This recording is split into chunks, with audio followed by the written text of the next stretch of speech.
Hello and welcome back to the channel.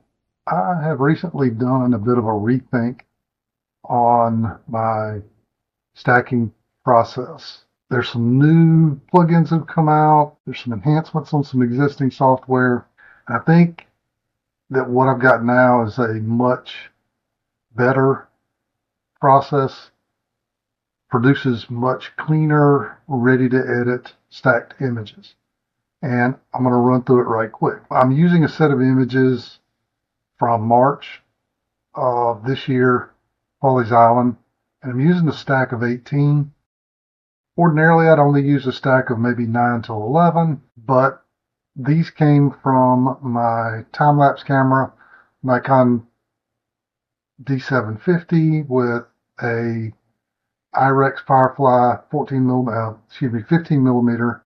It was running time lapse, so I have access to a lot more images, and I pulled 18 for the purposes of this stacking. And one of the big things that I've added is DxO's Pure Raw 5. DxO reached out to me a few months ago and asked if I wanted to try their Pure Raw 5 as well as Nik Collection. I'm already using Nik Collection, so I said, sure, let me take a look at Pure Raw 5. I've used it for a couple of months now. I really like it. It does a process on your raw images that will do some color correction, lens correction, and reduce noise. And it runs out of Lightroom into the Pure Raw 5 process and then back into Lightroom and creates a collection so that you can just start working with your images.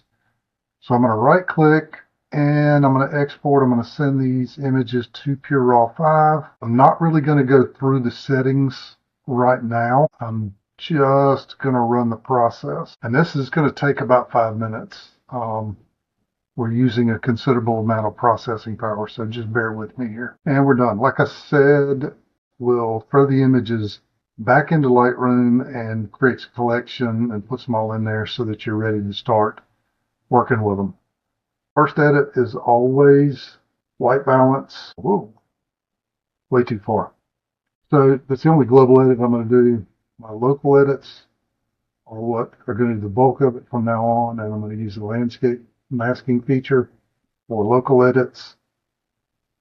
Sky, vegetation, water, and natural ground. We're going to create those masks and start with the sky. Exposure up just a little bit. I'm going to be fairly aggressive with the contrast.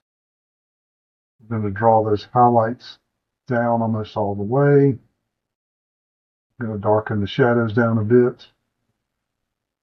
Push the whites up, black point down, a little bit of texture, a little bit of contrast, a bit of dehaze, put a little bit more exposure to compensate for that dehaze.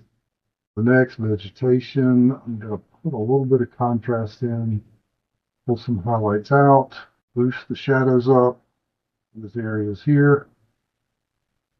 Got a little bit of white, sure, a little bit of clarity, water, a bit of exposure, some contrast. Pull a little bit of the highlight out, boost the shadows up. Want to boost those whites up so I can see the white caps. A little bit of texture, a bit of clarity onto the natural ground. Going to bring the exposure up a bit. A little bit of contrast to tone it down. Give it some depth. Not going to touch the highlights. Boost the shadows just a little bit. Just the whites. Now I am going to warm that sand up just a little bit.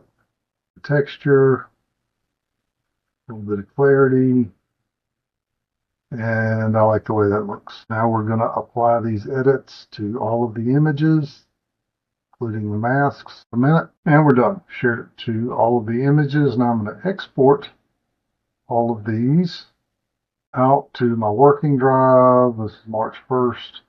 This subfolder is stacking edits. I'm going to change from DNG to TIFF files because that's what Starry Landscape Stacker likes. As always, I like 300 pixel resolution. Export those files out, and that'll take a few seconds. And we're done. So our next step is to launch Starry Landscape Stacker. Files. And let Starry Landscape Stacker read them. All right, Starry Landscape Stacker thinks it knows where the sky is. Be right, of course. I'm going to add some new dots. Find the sky. Looks like the mask is pretty good there. Align and composite. Next, we're going to choose the composition algorithm. If you'll hover over each one, it will show you what they do. This max value is always a really neat one to look at. It will especially show you any aircraft, and these are satellites that I captured in the image. But I'm going to use the minimum horizon accuracy, and we're going to save this image out. And I'm just going to keep the name the way it is. Computer is thinking. And it looks like it's done. So I'm going to close Starry Landscape Stacker. And now we are going to go back into our working folder here. And I want to synchronize the folder. Pick the image up. Synchronize. There we go. Now, ordinarily in this process, once I've done stacking, my next step would be to go into the develop module and run all of these local edits. But I've already done them. So now I can take this image and go directly into Photoshop to do my final edits there. So I can compare it. And I'm going to compare it to, this is the original file that we started with no edits on it. It is quite noisy. Top to bottom, you get noise. Of course, it was shot at ISO 3200, so it's not at all unexpected. But what we get is relatively low noise and sharp stars. Now, I'm also going to compare this image to one of the pre-edited images, or I'm sorry, one of the post-edited images. So the image on the left has been run with Starry Landscape Stacker. The image on the right is an unstacked image. And as you can see, there is a little bit more color noise in this unstacked image.